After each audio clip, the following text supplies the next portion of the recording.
Good morning. Today we're going to talk about Chapter 7. We begin Chapter 7. Chapter 7 is entitled Radical Expressions and Equations.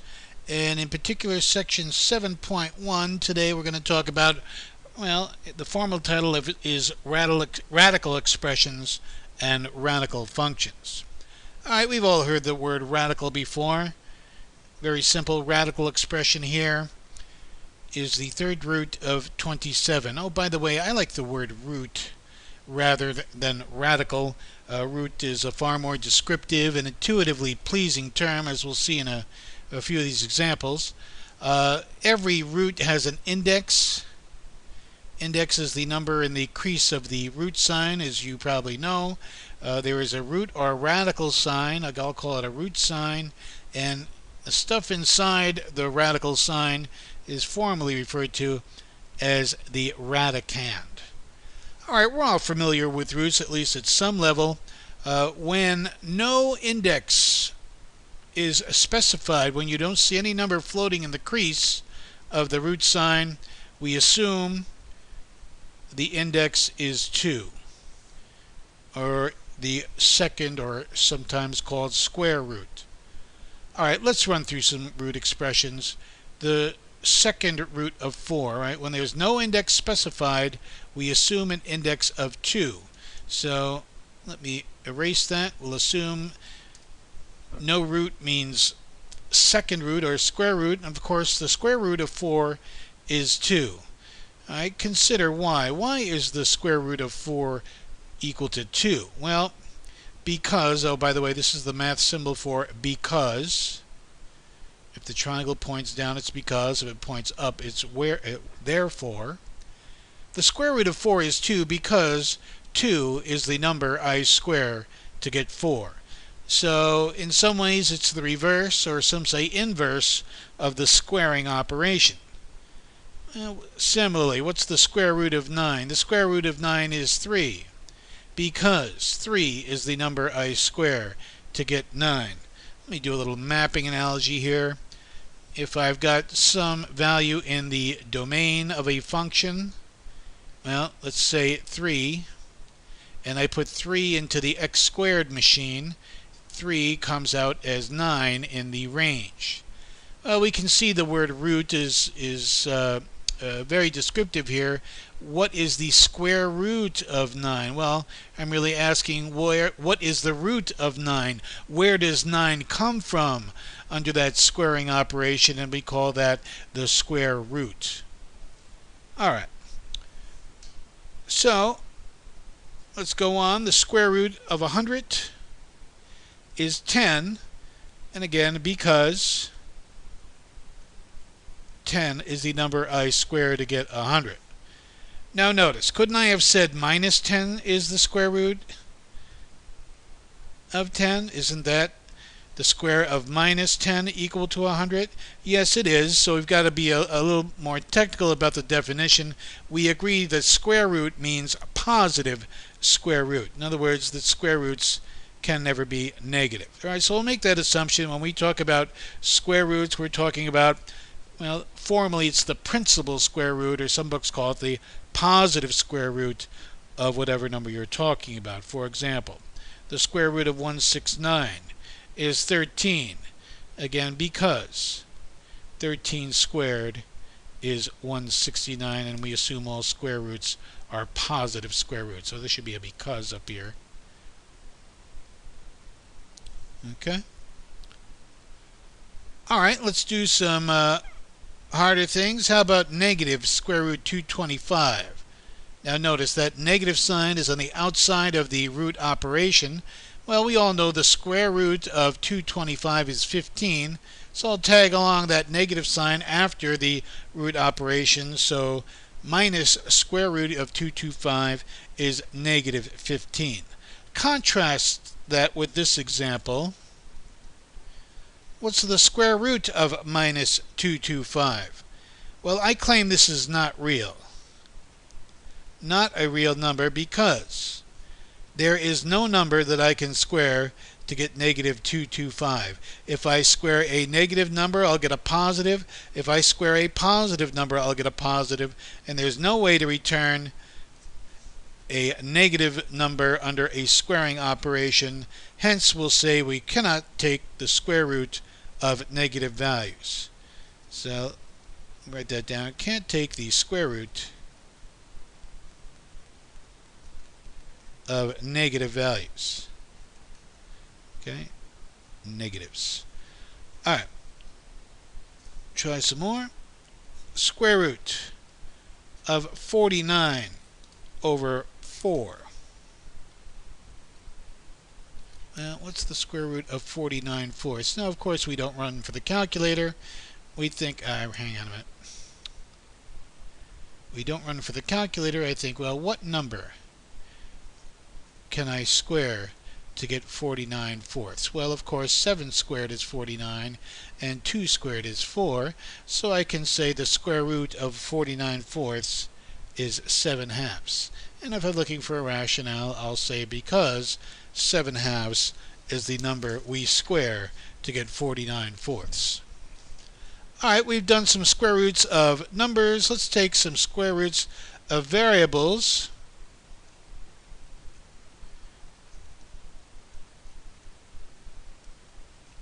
Square roots of variable type expressions. Well, the square root of x squared. What's the square root of x squared? Well, you have to ask yourself, what is the quantity I square to get x squared? Well, of course, that's x. Now, that's if x is positive. So we're going to assume all variables are positive, so we don't have to deal with holes in the definition of a square root. Right? Square root of x squared is x if x is positive. Right? Because we have to assume that all square roots are positive values, you recall. How about the square root of 16x squared? Well, I can't really evaluate this, but I certainly can simplify this root expression. Well, the square root of 16x is, of course, the square root of 16x squared is, of course, 4x, because 4x is the quantity I square to get 16x squared. In other words, 4x is the root of 16x squared under the squaring operation. How about simplify? The square root of m to the 6th power. And again, we're going to assume variables are positive here. You have to ask yourself, what quantity do I square to get m to the 6th?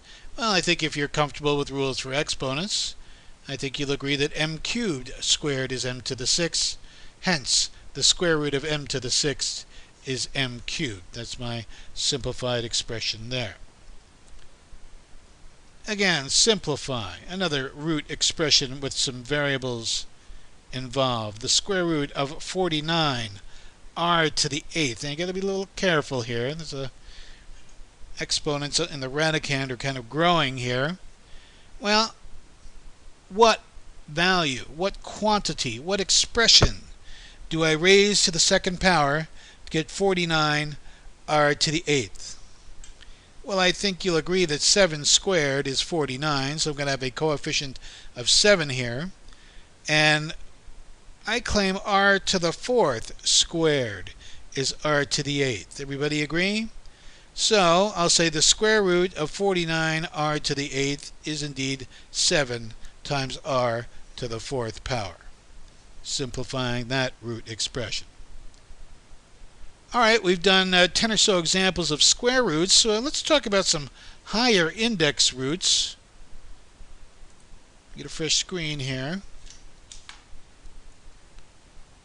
What do I mean by higher index roots? I mean by indexes higher than 2.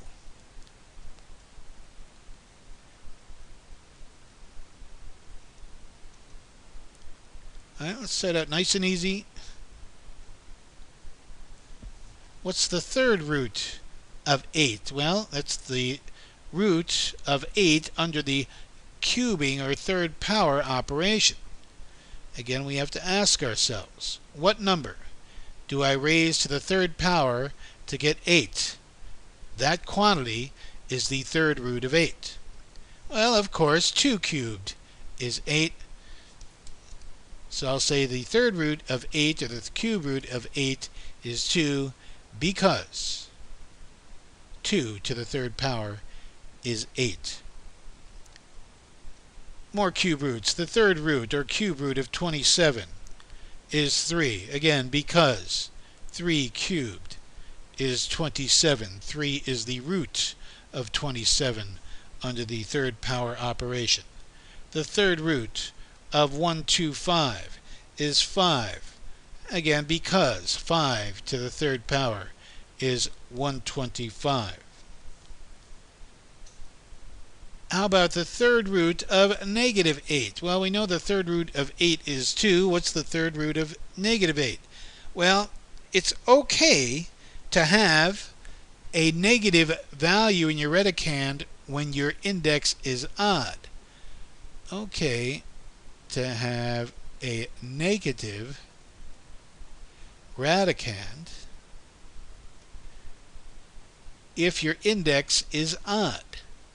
I can prove that to you with this simple example. The third root of negative 8 is going to be negative 2, because when I raise minus 2 to the third power, I get minus 2 times minus 2 times minus 2, and that indeed is negative 8. See if I've got an odd string, or a string of an odd number of factors here, odd number of negative factors, the product indeed turns out to be negative. Alright, the third root then of minus 8 is negative 2. How about the cube root of 27 x cubed? Well, the cube root of 27 is 3. The cube root of x cubed is going to be x. I claim that's 3x, and you can check your answer, because when I take 3x and raise it to the third power, I do get my Radicand here, 27x cubed. So my answer kind of checks out. More third roots. What's the third root, or cube root, of minus 8a to the 9th? Well, the cube root of minus 8 is negative 2. And the cube root of 8 to the 9th, well, you have to ask yourself, what power of a do I raise to the third power to get a to the 9th? And that's a cubed, is it not? Check it out. I'm running out of room here. Hang on.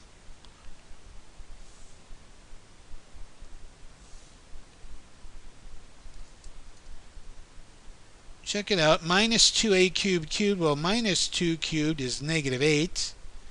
A cubed is 8 to the 9th. So indeed that does check out. I do get the Radicand that I started with. So the third root of minus 8a to the 9th is minus 2a to the third power. Yeah.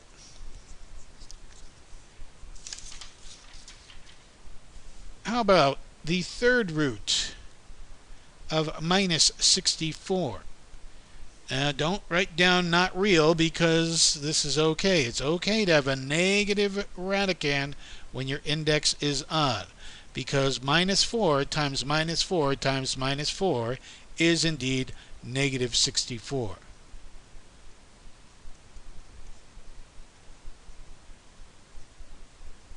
So this is my final answer right here, negative 4. Let's talk about the cube root. Something a little harder here. Minus 125 a cubed b to the 6th power. Well, the third root of minus 125 is minus 5. The third root of a cubed is a, just a. And the third root of b to the 6th is b squared, is it not? Check it out. If I take minus 5ab squared and raise it to the third power, I indeed get minus 125 a cubed b to the 6th. So indeed my answer does check. This is your final answer for that root. Let's talk about some fourth roots. The fourth root of 16. All right, higher index root here. We've done square roots, we've done cube roots. Now let's do some fourth roots. What's the fourth root of 16? Well, I claim that's positive 2, is it not? Why? Because when I take 2 and raise it to the fourth power, I get positive 16. So I say the fourth root of 16 is positive 2. How about the fourth root of minus 16? Well, I claim this is not real. It's not 2, it's not negative 2, because there is no number I can raise to the fourth power to get a negative value. Right? If this is a positive value to the fourth power, I get a positive return, can't be negative. If I raise a negative value to the fourth power, I also get a positive quantity, can't get a negative 16. All right, so it's, let's see, you can't, I'll just write this out informally, you can't take the even index root of a negative quantity. In other words, if your index is even, you cannot have a negative radicand. It's not real. Okay, it's okay to take an odd root, an odd index root of a negative, as we've seen with third roots, and we can do it with other index roots as well. For example, the fifth root of 32. Now, the fifth root of 32 is the number I raise to the fifth power to get 32. And that's, of course, 2. 2 times 2 times 2 times 2 times 2 is 32. So the fifth root of 32 is positive 2. How about a negative radicand? Well, again, it's okay to deal with a negative radicand as long as your index is odd. Check it out. What's the fifth root of 32? Well, you're going to want to find some number. When I raise it to the fifth power, I get a negative 32. And of course, that's negative 2. Check it out. If I've got a string of 5 factors of minus 2, minus 2 times minus 2 is 4. 4 times minus 2 is negative 8. Negative 8 times minus 2 is positive 16. And positive 16 times minus 2 is negative 32. So again, okay to have odd roots of negative values. All right, we'll call it a day for section 7.1, really laying the foundation for the rest of the chapter on radical expressions, and that's all for today.